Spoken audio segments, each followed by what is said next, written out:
Shri Vidyanagar high school online education ધોરણ 9 વિષય વિજ્ઞાન ચેપ્ટર 10 ગ્રેવિટેશન એટલે કે ગુરુત્વાકર્ષણ પાર્ટ 1.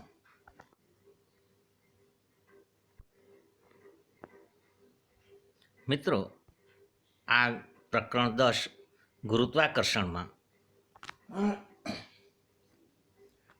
આપણે એક ગુરુત્વાકર્ષણ, બીજું ગુરુત્વાકર્ષણના સાર્વત્રિક નિયમ અને ત્રીજું આ ગુરુત્વાકર્ષણ બળની અસર હેઠળ પદાર્થોની ગતિની ચર્ચા કરીશું. સાથે સાથે કોઈ પદાર્થનું વજન એક સ્થાનથી બીજા સ્થાન પર કેવી રીતે બદલાય છે તે પણ આ પાઠમાં આપણે શીખીશું. અને પદાર્થોને તરવા માટેની શરતો એની પણ ચર્ચા આ પાઠમાં આપણે કરીશું. તો ચાલો આપણે પાઠ શરૂ કરીએ. ગુરુત્વાકર્ષણ. આપણે જાણીએ છીએ કે ચંદ્ર એ પૃથ્વીની આસપાસ પરિક્રમણ કરે છે. ચંદ્ર આપણને અહીંયાથી અવકાશમાં દેખાય છે અને આપણને સૌને એક ખ્યાલ પણ છે કે ચંદ્ર એ પૃથ્વીની ફરતે ફરે છે, એટલે કે પૃથ્વીનું પરિક્રમણ કરે છે. તો તે જમીન પર કેમ નહીં આવી જતી હોય? સાથે સાથે બીજું એક ઉદાહરણ આપણને અહીં આપ્યું છે કે જ્યારે કોઈ પદાર્થને ઉર્ધ્વ દિશામાં ફેંકવામાં આવે, એટલે કે કોઈ પદાર્થને આપણે ઉપર ફેંકીએ તો તે અમુક ઊંચાઈ સુધી પહોંચ્યા બાદ ફરી નીચે તરફ પડવા લાગે છે. તમે ક્રિકેટનો બોલ જે કેચ કરવાનું રમો છો, તો બોલને તમે ગમે તેટલા બળથી ઊંચે ફેંકો છો તો તમારું જેટલું બળ હોય, તમારે જેટલી તાકાત હોય તે પ્રમાણે દળો ઉપર જાય છે, પણ અમુક ઊંચાઈએ પહોંચ્યા બાદ એ તરત નીચે જ પડે છે. આ આપણા સૌનો અનુભવ છે. શા માટે? તો તરત તમે કહેશો કે આ તો ગુરુત્વાકર્ષણ બળના કારણે છે. પૃથ્વીના ગુરુત્વાકર્ષણ બળને કારણે કોઈ પણ વસ્તુ પૃથ્વી તરફ ખેંચાય છે. એટલું તો તમારી પાસે જનરલ નોલેજ તો છે જ. અને સાથે સાથે પેલી વાર્તા પણ તમે સાંભળી હશે કે ન્યૂટન જ્યારે ઝાડ નીચે બેઠા હતા ત્યારે એક સફરજન તેમના પર પડ્યું. વાર્તામાં એવું આવે કે ન્યૂટન પછી વિચારવા માંડ્યા કે આ સફરજન ઉપર કેમ ન ગયું, નીચે કેમ આવ્યું. એટલે ટૂંકમાં એમને મનોમંથન કર્યું અને વૈજ્ઞાનિક તર્કથી એમને આપણને ગુરુત્વાકર્ષણ બળ વિશે સમજૂતી આપી. તેમણે વિચાર્યું કે જો પૃથ્વી સફરજનને પોતાની તરફ આકર્ષી શકે તો શું ચંદ્રમાને આકર્ષિત નહીં કરતી હોય? આ પણ બીજો પ્રશ્ન આવે કે પૃથ્વી દરેક વસ્તુને પોતાની તરફ આકર્ષે છે અને આથી દળો અથવા તો કોઈ પણ વસ્તુ જમીનથી અમુક ઊંચાઈએથી તમે મૂકી દો એટલે તરત જમીન પર જ પડે. એમાં આપણે એવું કહ્યું કે સફરજન નીચે કેમ પડ્યું? તો કે પૃથ્વીના ગુરુત્વાકર્ષણ બળને કારણે. તો અહીંયા ન્યૂટને એ વિચાર્યું કે જો પૃથ્વી સફરજનને પોતાની તરફ આકર્ષે છે તો ચંદ્રમાને કેમ આકર્ષિત નહીં કરતી હોય? શું બંને પરિસ્થિતિઓમાં એક જ બળ લાગે છે? અને તેમને ચર્ચાને અંતે ખૂબ જ તર્ક લગાવીને અનુમાન લગાવ્યું કે બંને અવસ્થાઓ માટે એક જ પ્રકારનું બળ જવાબદાર છે. એટલે પૃથ્વી પર દળો આવે છે તે પણ પૃથ્વીના ગુરુત્વાકર્ષણ બળના કારણે, અને ચંદ્ર એ પૃથ્વીનું પરિક્રમણ કરે છે તે પણ પૃથ્વીના ગુરુત્વાકર્ષણ બળના કારણે. અને તેમને તર્ક આપ્યો કે પોતાની કક્ષાના દરેક બિંદુ પાસે ચંદ્રમાં કોઈ સુરેખ પથ પર ગતિ કરવાને બદલે પૃથ્વી તરફ પડતો રહે છે. એટલે કે તે પૃથ્વી દ્વારા ચોક્કસપણે આકર્ષિત થાય છે, પરંતુ વાસ્તવમાં આપણે ચંદ્રમાને પૃથ્વી પર પડતો જોતા નથી.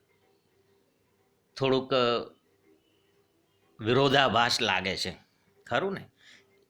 એકવાર અહીંયા એવું કહ્યું કે તે એટલે ચંદ્ર એ પૃથ્વી દ્વારા ચોક્કસપણે આકર્ષિત થાય છે. આ એક વાત. અને સાથે સાથે એવું પણ કહ્યું કે વાસ્તવમાં આપણે ચંદ્રમાને પૃથ્વી પર પડતો જોતા નથી. દડાને પૃથ્વી આકર્ષે છે, એટલે દડો જમીન પર પડે છે, પૃથ્વી પર પડે છે, અને પૃથ્વી ચંદ્રને આકર્ષે છે, પરંતુ ચંદ્રમા એટલે કે ચંદ્ર પૃથ્વી પર પડતો નથી. કેમ એવું થતું હશે? તો એ સમજવા માટે આપણને આ પ્રવૃત્તિ 10.1 આપી છે. દોરીનો એક ટુકડો લો, તેના એક છેડા પર એક નાનો પથ્થર બાંધો, દોરીના બીજા છેડાને પકડીને પથ્થરને વર્તુળાકાર માર્ગે ફેરવો. મિત્રો, તમે પેલો ઉત્તરાયણના દિવસોમાં પતંગ ચગાવવાની દોરી જે છે એ કટકો દોરી ના એક છેડે પથ્થર બાંધી અને તમે રમો છો. જો અહીં દોરીના એક છેડે પથ્થર બાંધ્યો છે અને એને ગોળ ગોળ ગોળ ફેરવે છે. હવે ધારો કે તમે હાથમાં જે દોરી પકડેલી છે એની પકડ થોડી ઢીલી કરી દો. શું થશે? તરત જ આ પથ્થર અહીંથી આમ દૂર જતો રહેશે. આ તો તમારો અનુભવ હશે. ઉત્તરાયણના દિવસોમાં તમે રમ્યા જ છો ચોક્કસ. એના માટે તમારો વ્યવહારિક શબ્દ લંઘસ કે એવું કંઈક કહેતા હોવ છો. એને ગોળ ગોળ ફેરવો. હવે એ ગોળ ગોળ ફરે છે શા કારણે? તો તમારા હાથનું બળ છે. પ્રત્યેક વખતે તમે દોરી વડે એ પથ્થરને ખેંચતા રહો છો. એક પ્રયોગ કરી જોજો, તો જ તે ગોળ ગોળ ફરે. એટલે અને જો તમારા હાથમાંથી દોરીને મૂકી દો તો શું થાય? આ પથ્થર સીધો દૂર જતો રહે. એક્ઝેક્ટ આવું જ ચંદ્રનું થાય છે. આ પથ્થર એટલે ચંદ્ર અને તમારો હાથ એટલે પૃથ્વી. તો તમે ગોળ ગોળ ફેરવો છો જ્યારે દોરી વડે પથ્થરને, તો એ પથ્થર તમારા હાથની ફરતે ફરે છે, એટલે પરિક્રમણ કરે છે, એટલે પૃથ્વીની ફરતે ચંદ્ર ફરે છે તેવું થયું. કેમ ફરે છે પથ્થર? તમારા હાથનું બળ છે. તમે હાથ વડે એને ખેંચો છો. જો તમારા હાથ વડે લાગતું બળ એને મુક્ત કરી દો, એટલે દોરી છોડી દો, તો પથ્થર સીધો જતો. એમ ચંદ્ર આમ સીધો જતો છે, એ જવાને બદલે આ બાજુ આવે છે. એટલે શું થયું? તમારા હાથની નજીક આવે પ્રયત્ન કરે છે, પણ એની પાસે બળ હોવાને લઈને પાછો અહીંથી સીધો જાય છે. અને એટલા માટે અહીંયા આપણને આપ્યું છે દોરીને છોડતા પથ્થર એક નિશ્ચિત ઝડપથી, એટલે છોડતા પહેલાં પથ્થર વર્તુળાકાર માર્ગે ગતિ કરે છે અને દરેક બિંદુ પાસે તેની દિશા બદલાય છે. એટલે પથ્થર આમ જતો હતો તેમ જવાને બદલે હવે અહીંથી આમ જાય છે. હવે અહીંથી સીધો જવાને બદલે અહીંથી આમ જાય છે. તો હવે આમ સીધો જવાને બદલે હવે અહીંયાથી બળના કારણે તે આમ વળે છે. એટલે આમ કયું બળ લીધું? જે બળને લીધે આ પ્રવેગ ઉદ્ભવે છે તથા જે પદાર્થને વર્તુળાકાર પથ પર ગતિશીલ રાખે છે તે બળ કેન્દ્ર તરફ લાગે છે અને આ બળને કેન્દ્રગામી બળ કહે છે. એટલે અહીંયા પથ્થર વર્તુળાકાર ગતિ કરે છે. કેમ વર્તુળાકાર ગતિ કરે છે? તો તમારા હાથ વડે જે બળ લાગે છે તે. પણ વિજ્ઞાનની ભાષામાં આવા લાગતા બળને કેન્દ્રગામી બળ કહે છે. પ્રત્યેક વખતે એની દિશા બદલાય છે ને, અહીંયા કહ્યું તે રીતે આગળ મેં આકૃતિ દોરીને પણ સમજાવ્યું. તો જે બળને લીધે આ પથ્થરમાં પ્રવેગ ઉદ્ભવે છે તથા આ પથ્થરને એટલે કે પદાર્થને વર્તુળાકાર પથ પર ગતિશીલ રાખે છે તે બળને કેન્દ્રગામી બળ કહે છે. અને તે બળની દિશા કઈ હોય છે? કેન્દ્ર તરફની હોય છે. એટલે અહીં આપણે કેન્દ્રગામી બળની વ્યાખ્યા આપી. અને આ બળની ગેરહાજરીમાં એટલે તમારા હાથનું જે બળ કેન્દ્રગામી બળ એની હાજરીમાં પથ્થર સુરેખ પથ ગતિ કરે છે. અને સુરેખ પથ એ વર્તુળાકાર રેખા પરની સ્પર્શકની રેખા હોય છે. એટલે સ્પર્શક કઈ રીતે? તો તે શબ્દ સમજવા માટે એક તો તમે 10મા ધોરણમાં વર્તુળ પ્રકરણમાં આ સ્પર્શક વિશે વધારે વ્યવસ્થિત સમજશો. આ વર્તુળ દોરીને આપ્યું છે અને તે વર્તુળના એક જ બિંદુએ છેદતી રેખા છે એને સ્પર્શક કહ્યું. અને તે હંમેશા આ ત્રિજ્યા જે છે તે ત્રિજ્યાને કાટખૂણે હોય. એટલે કોઈ સુરેખા જે વર્તુળના માત્ર એક જ બિંદુને છેદે છે તેને વર્તુળનો સ્પર્શક અથવા તો સ્પર્શ રેખા કહે છે. એટલે ધારો કે તમે આ જે વર્તુળાકારમાં કે ગતિ કરતો પેલો પથ્થર છે, આ બે બિંદુએ જ્યારે પથ્થર આવે અને તમે તમારા હાથમાંની દોરી મૂકી દો, મુક્ત કરી દો, તો એ સીધો પથ્થર આ દિશામાં જશે. જો તમે આ રીતે ગોળ ગોળ ફેરવતા હોવ તો. એટલે આમ ટૂંકમાં ચંદ્રમાની પૃથ્વીની આસપાસ ગતિ કેન્દ્રગામી બળને કારણે છે. ગુરુત્વાકર્ષણ ખ્યાલ આવ્યો કે પૃથ્વી દરેક વસ્તુને પોતાની તરફ ખેંચે છે. સફરજન અથવા તો મુક્ત પદાર્થ જે હોય તે જમીન પર પડે છે. ચંદ્ર શા માટે પૃથ્વીનું પરિક્રમણ કરે છે? તો કે પૃથ્વીના ગુરુત્વાકર્ષણ બળને કારણે. તો આ કેન્દ્રગામી બળ જે છે તે જ ગુરુત્વાકર્ષણ બળ કહ્યું અહીંયા. એટલે આ કેન્દ્રગામી બળ પૃથ્વીના આકર્ષણ બળ દ્વારા પૂરું પાડે છે. જો આવું કોઈ બળ ન હોત, એટલે પૃથ્વીનું જે બળ લાગે છે તે ન હોત, તો ચંદ્ર સુરેખ પથ પર ગતિ કરતો હોત. એટલે આમ ગુરુત્વાકર્ષણ બળ વિશે વાત સમજાવી. હવે બીજો એક પ્રશ્ન આવે. મિત્રો, આગળ તમે બળ અને ગતિના નિયમો જે આગળનો પાઠ છે તે તમે 9મો પાઠ, તે 9મો પાઠની અંદર ન્યૂટને આપણને ગતિના જે 3 નિયમ આપ્યા તે 3 નિયમ વિશે વિગતવાર ભણશો. ન્યૂટને આપણને ગતિના 3 નિયમ આપ્યા છે. એમાં અહીંયા ત્રીજા નિયમની વાત કરી છે. ટૂંકમાં સમજાવી દો. ત્રીજો નિયમ કયો? તો બે પદાર્થ હોય, આ એક પદાર્થ એને આપણે એ નામ આપીએ, આ બીજો પદાર્થ એને આપણે બી નામ આપીએ. તો પહેલો પદાર્થ આ બીજા પદાર્થ પર બળ લગાડે તો બીજો પદાર્થ એટલું જ બળ પહેલા પદાર્થ પર લગાડે. આ ન્યૂટને ત્રીજા નિયમ મુજબમાં કહ્યું. ન્યૂટને ત્રીજા નિયમમાં શું કહ્યું?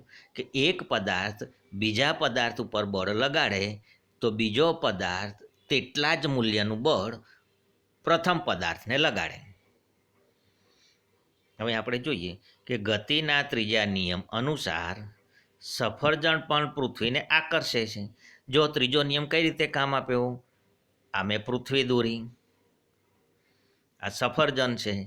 હવે સફરજન નીચે કેમ આવ્યું, તો કે પૃથ્વીએ નીચેની તરફ બળ લગાડ્યું, જેને આપણે ગુરુત્વાકર્ષણ બળ કહીએ. તો પછી ત્રીજા નિયમ મુજબ જેટલું બળ પૃથ્વી સફરજન પર લગાડે તેટલું જ બળ સફરજન પણ પૃથ્વી પર લગાડે. ન્યૂટનની ગતિનો ત્રીજો નિયમ તો સાચો જ છે. અને તે મુજબ અહીં આપણે વાત કરીએ છીએ કે પૃથ્વી સફરજન પર બળ લગાડે છે, તો ત્રીજા નિયમ અનુસાર સફરજન પણ તેટલું જ બળ પૃથ્વી પર લગાડે. તો પછી પ્રશ્ન એ થયો કે આપણે પૃથ્વીને સફરજનની તરફ ગતિ કરતી કેમ જોઈ શકતા નથી? ક્યારેય એવું દેખાતું નથી. આખા વિશ્વમાં કોઈ પણ જગ્યાએ તમે સફરજન લઈને જાઓ, સફરજન જ પૃથ્વી પર જ પડે. ન્યૂટનની ગતિના ત્રીજા નિયમ મુજબ શું કહ્યું? પૃથ્વી સફરજનને જેટલા આકર્ષણ બળથી નીચેની તરફ ખેંચે છે તેટલું જ આકર્ષણ બળ સફરજન પૃથ્વી પર લગાડે. આ ન્યૂટનની ગતિનો ત્રીજો નિયમ. તો પછી આપણને વ્યવહારમાં શું જોવા મળે છે? માત્ર સફરજન જ ખેંચાઈને પૃથ્વી તરફ આવે છે. પૃથ્વી તો ક્યારેય ખેંચાઈને સફરજનની નજીક જતી નથી. એવું કેમ? આ પ્રશ્ન એ કહે છે કે આપણે પૃથ્વીને સફરજનની તરફ ગતિ કેમ જોઈ શકતા નથી? તો એ સમજાવવા માટે આપણને ગણિતની ગતિનો બીજો નિયમ મદદ કરે છે કે ગતિના બીજા નિયમ અનુસાર આપેલ બળ માટે પદાર્થમાં ઉદ્ભવતો પ્રવેગ તેના દળના વ્યસ્ત પ્રમાણમાં હોય. કોઈ પણ વસ્તુ પર તમે બળ લગાડો તો એનામાં પ્રવેગ ઉદ્ભવે, અને પ્રવેગ ઉદ્ભવે તો તે પદાર્થના દળના વ્યસ્ત પ્રમાણમાં હોય. વ્યસ્ત પ્રમાણમાં એટલે અત્યારે હાલ આપણે એટલું સમજીએ કે ઉલટું થાય. એટલે હવે આપણે અહીંયા સમજીએ કે પૃથ્વી સફરજન, હવે પૃથ્વીનું દળ આપણે એમ કહીએ અને આ સફરજનનું દળ નાનો એમ કહીએ, બરાબર. હવે બંને એકબીજા પર સરખું જ બળ લગાડે છે. પૃથ્વી જ્યારે સફરજન પર બળ લગાડશે ત્યારે સફરજનમાં પ્રવેગ ઉત્પન્ન થશે, પણ તે કેટલો થશે?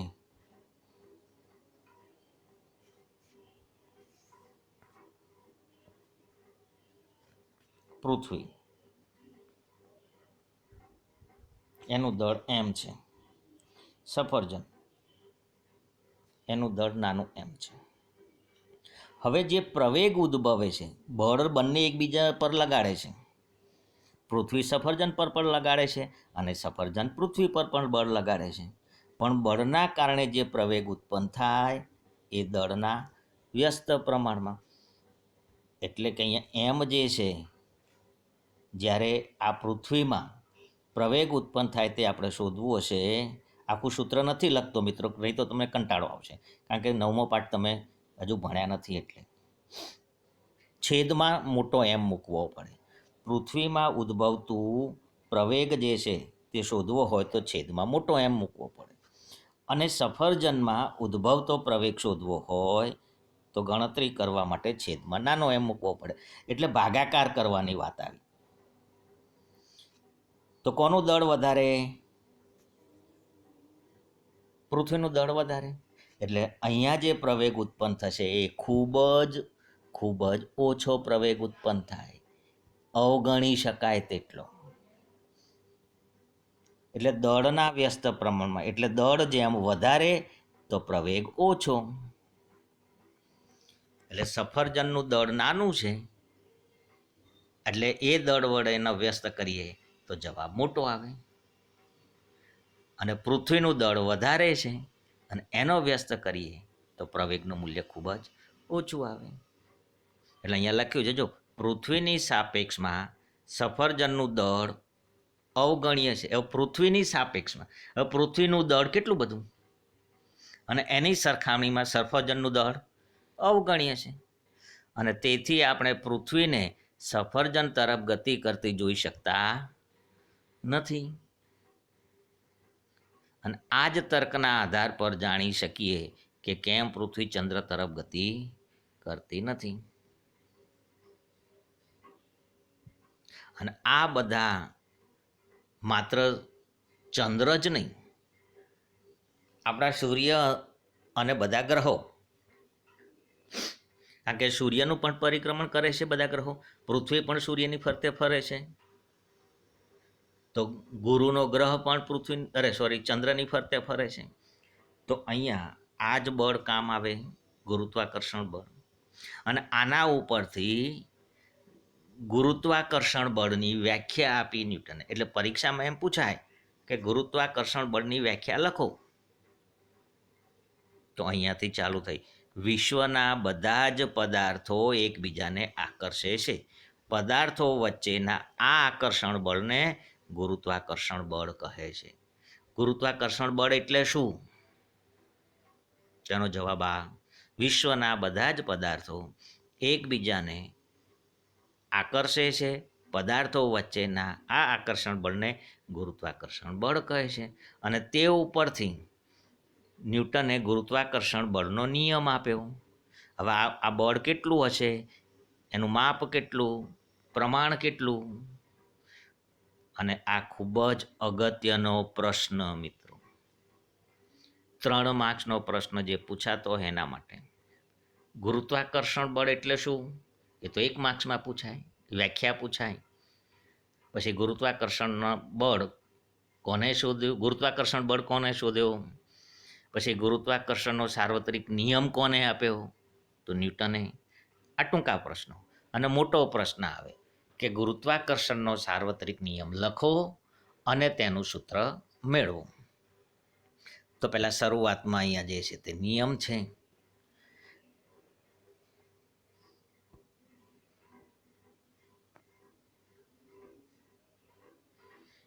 વિશ્વનો પ્રત્યેક પદાર્થ બીજા દરેક પદાર્થ પર આકર્ષણ બળ લગાડે છે. પહેલો મુદ્દો આ થયો. હવે આ બળ કેટલું, તો જે એટલે કે આ બળ બંને પદાર્થોના દળોના ગુણાકારના સમપ્રમાણમાં તથા તેમની વચ્ચેના અંતરના વર્ગના વ્યસ્ત પ્રમાણમાં હોય છે. એટલે એમને બળનું મૂલ્ય શોધી આપ્યું આપણને. એક પદાર્થ બીજા પદાર્થ પર બળ લગાડે તો તે લાગતું બળ કેટલું હોય, તો એક તો તે 2 પદાર્થના દળના ગુણાકારના સમપ્રમાણમાં હોય, અને બીજું તેમની વચ્ચેના અંતરના વર્ગના વ્યસ્ત પ્રમાણમાં હોય. અને એ દ્રવ્ય શબ્દ મૂક્યો. મિત્રો, આપણે શરૂઆતના પાઠોમાં પણ જોઈ ગયા કે આપણે પણ દ્રવ્યમાન ધરાવીએ છીએ. તો 2 વિદ્યાર્થી ઊભા હોય અથવા તો બેન્ચ પર 2 વિદ્યાર્થી બેઠા હોય તો તેમની વચ્ચે પણ આકર્ષણ બળ લાગે. અને તે કારણ કે વિશ્વનો પ્રત્યેક પદાર્થ કીધો તો 2 વ્યક્તિ પણ વિશ્વમાં આવી જાય. અને તે આકર્ષણ બળ કેટલું હોય, તેમના દળોના ગુણાકારના સમપ્રમાણમાં અને અંતરના વર્ગના વ્યસ્ત પ્રમાણમાં હોય. તથા આ બળ બંને પદાર્થોના કેન્દ્રને જોડતી રેખાની દિશામાં હોય. જો અહીંયા આપણને કહ્યું પદાર્થ એ છે કે જેનું દળ કેપિટલ M લીધું છે અહીંયા. બીજો પદાર્થ બી છે જેનું દળ નાનો m લીધો છે, અને બંને પદાર્થો વચ્ચેનું અંતર ડી છે. હવે બંને પદાર્થોના કેન્દ્ર, પહેલા પદાર્થનું કેન્દ્ર આને આપણે C1 કહીએ, બીજા પદાર્થનું કેન્દ્ર આપણે C2 કહીએ. તો તેમની વચ્ચે લાગતું આકર્ષણ બળ, કારણ કે પહેલો પદાર્થ જે છે એ પદાર્થ એ બીને ખેંચે છે. જો અહીંયા તીરની નિશાની કરી, એ જ રીતે બી પદાર્થ એને પણ ખેંચે છે, અને બંને વિરુદ્ધ દિશામાં હોય, સમાન બળ ના હોય. તો આપણે અહીંયા વાત કરી છે તે જ લખ્યું છે. ધારો કે બંને પદાર્થો વચ્ચે લાગતું આકર્ષણ બળ એફ છે, તો આપણે જે નિયમ કર્યો, કયો નિયમ કીધો? બે પદાર્થો વચ્ચે લાગતું આ આકર્ષણ બળ તેમના દળના ગુણાકારના સમપ્રમાણમાં હોય. એટલે એના ઉપરથી આપણે આ સૂત્ર લખી શકીએ કે એફ ચલે છે એમ ગુણ્યા એમ. બંને પદાર્થના દળ આપણે મોટો એમ ને નાનો એમ લીધા હતા ને. જો બીજું શું હતું? તેમની વચ્ચેના અંતરના વર્ગના વ્યસ્ત પ્રમાણમાં હોય. એટલે એફ ચલે છે 1/d². એટલે એક આ સૂત્ર અને બીજું આ સૂત્ર. એટલે પરિણામ નંબર 1, પરિણામ નંબર 2. અને 1 અને 2 ને સાથે લઈએ તો આપણે આવી રીતે લખી શકીએ, એફ ચલે છે એમ ગુણ્યા એમ છેદમાં d². હવે આ ચલે છે જે નિશાની દૂર કરવી છે, તો આપણે એને આ રીતે લખીએ, F is equal two G એમ ગુણ્યા એમ છેદમાં d². જ્યાં આ જી છે એ અચળાંક છે. એટલે હવે જી સમપ્રમાણતાનો અચળાંક છે અને તેને ગુરુત્વાકર્ષણનો સાર્વત્રિક અચળાંક કહે છે.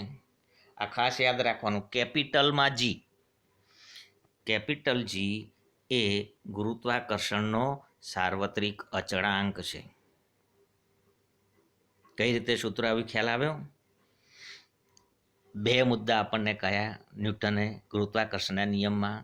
બે પદાર્થો વચ્ચે લાગતો આકર્ષણ બળ અથવા તો ગુરુત્વાકર્ષણ બળ દળના ગુણાકારના સમપ્રમાણમાં, એટલે એમ ગુણ્યા એમ સીધું.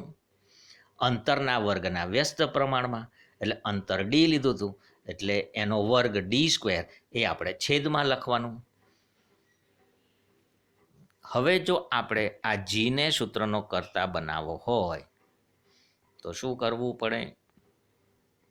તો આ d² આ બાજુ એફની સાથે ગુણાકારમાં જાય. આ બંને એમ એ એફની સાથે નીચે છેદમાં જાય. ખ્યાલ આવે છે? જો પહેલાં એમને d² અહીં લાઈ કાઢ્યા. હવે જીને સૂત્રનો કરતા, એટલે આપણે જીનું મૂલ્ય શોધવું છે કે જી બરાબર કેટલા થાય. તો આ બંને એમ ડાબી બાજુ લાવીએ તો છેદમાં આવે, અને આથી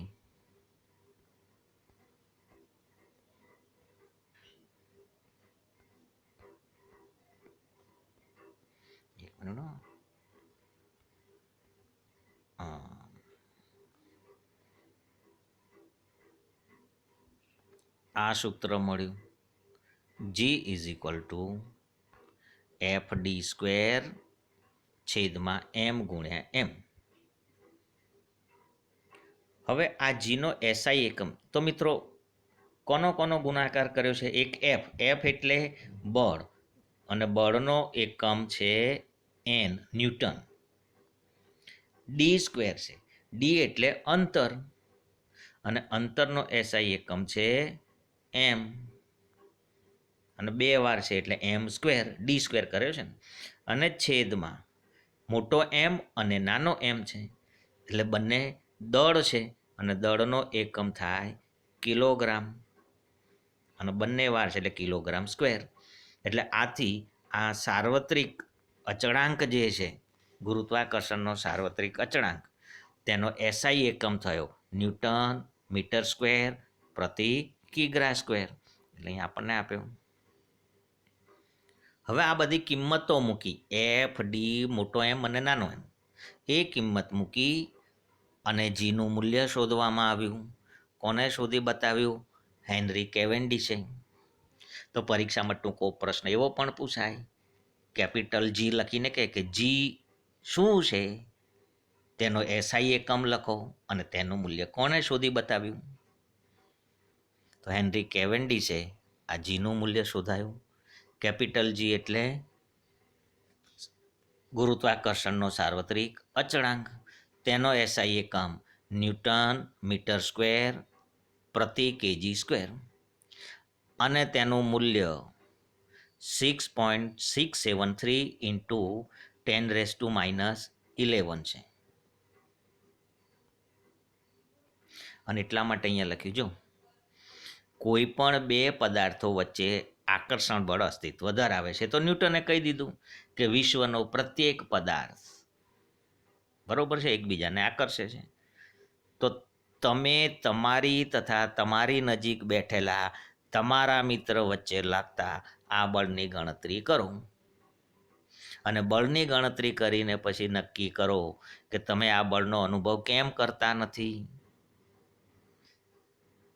તો મિત્રો આપણું દળ ખૂબ જ નાનું આવે.